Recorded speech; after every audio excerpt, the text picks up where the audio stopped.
বাপের বাড়ি থেকে এবার বাড়ি যাওয়ার পালা। অনেক দিন এসেছি, সেই কারণে বাড়ি তো যেতেই হবে, সামনে পুজো আছে কাল।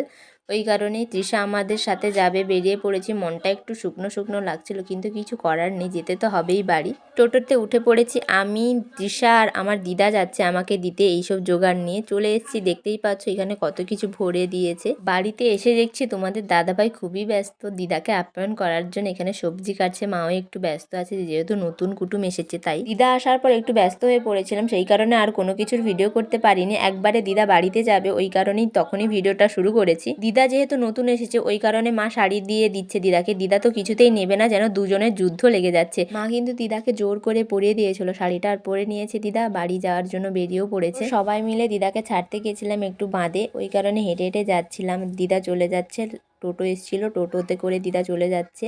আর সন্ধ্যেবেলাতে তৃষাও বাড়ি চলে গিয়েছিল। আর আজকের মতো মিনি ব্লগটা এতটাই। ভালো লাগলে লাইক করো।